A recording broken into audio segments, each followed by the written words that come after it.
கர்த்தர் எப்பொழுதும் கடிந்து கொள்ளார், என்றைக்கும் கோபம் கொண்டிரார். கர்த்தருக்குள் பிரியமானவர்களே, உங்கள் அனைவருக்கும் இனிய காலை வணக்கங்கள்.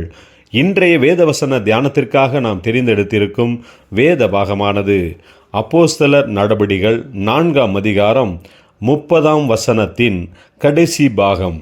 உம்முடைய ஊழியக்காரர் உம்முடைய வசனத்தை முழு தைரியத்தோடும் சொல்லும்படி அவர்களுக்கு அனுக்கிரகம் செய்தருளும் என்றார்கள். பிரியமானவர்களே, இன்றைய வேத தியானத்தின் தலைப்பு தைரியமாக அறிவிப்போம் என்பதே. அப்போஸ்தலனாகிய பேதுருவும் யோவானும் தேவாலயத்தில் பிரவேசிக்கிற போது அங்கே வாசல் அண்டையில் பிறந்தது முதல் சப்பானியாயிருந்த ஒருவன் அவர்களிடத்தில் பிச்சை கேட்டான். அவனை உற்று நோக்கிய பேதுருவும் யோவானும், இயேசு கிறிஸ்துவின் நாமத்தில் எழுந்து நட என்றார்கள். அவன் குதித்து எழுந்து நின்று தேவனை துதித்தான். பிறகு பேதுருவும் யோவானும் தேவாலயத்திற்கு உள்ளே போய் அங்கே ஆண்டவர் இயேசு கிறிஸ்துவை முன்னிட்டு நற்செய்தி அறிவித்தார்கள். இதை கண்ட ஆசாரியர்களும் தேவாலயத்து சேனை தலைவனும் அவர்களை காவலிலே வைத்தார்கள்.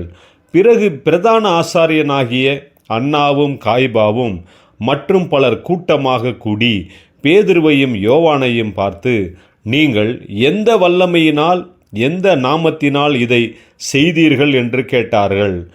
மற்றும் இயேசுவின் நாமத்தை குறித்து எவ்வளவும் பேசவும் போதிக்கவும் கூடாதென்று அவர்களுக்கு கட்டளையிட்டார்கள்.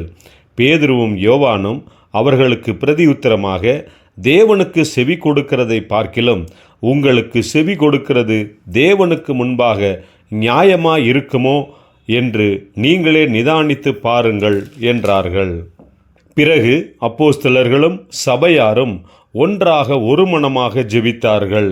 அவர்களுடைய ஜெபம் இப்படியாக இருந்தது: கர்த்தாவே, அவர்களுடைய பயமுறுத்தல்களை தேவரீர் கவனித்து உம்முடைய பரிசுத்த பிள்ளையாகிய இயேசுவின் நாமத்தினாலே அடையாளங்களும் அற்புதங்களும் நடக்கும்படி செய்து பிணியாளிகளை குணமாக்கும்படி உம்முடைய கரத்தை நீட்டி உம்முடைய ஊழியக்காரர் உம்முடைய வசனத்தை முழு தைரியத்தோடும் சொல்லும்படி அவர்களுக்கு அனுக்கிரகம் செய்தருளும் என்று ஜெபித்தார்கள்.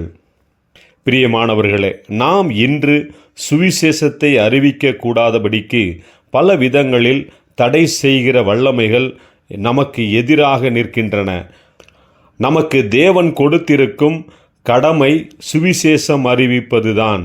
ஒருவருடைய இருதயத்தில் மாற்றத்தை உண்டு பண்ணுகிறவர் தேவனே தவிர மனிதர்களால் ஒருவருடைய மனதில் மாற்றத்தை உண்டாக்க முடியாது. நம்முடைய கிரியைகளினாலும் வார்த்தைகளினாலும் இயேசு கிறிஸ்துவின் பிறப்பு, அவருடைய வாழ்க்கை, ஊழியம், மரணம், உயிர்த்தெழுதலை தொடர்ந்து அறிவித்து கொண்டே இருப்போமாக. ஜெபிப்போம். ஜீவனுள்ள தேவனே, உம்முடைய இரட்சிப்பின் சுவிசேஷத்தை அறிவிக்கும்படிக்கு கிருபையையும் பலனையும் தாரும், ஆசீர்வதியும். இயேசு கிறிஸ்துவின் நாமத்தில் ஜெபிக்கிறோம் நல்ல பிதாவே, ஆமேன்.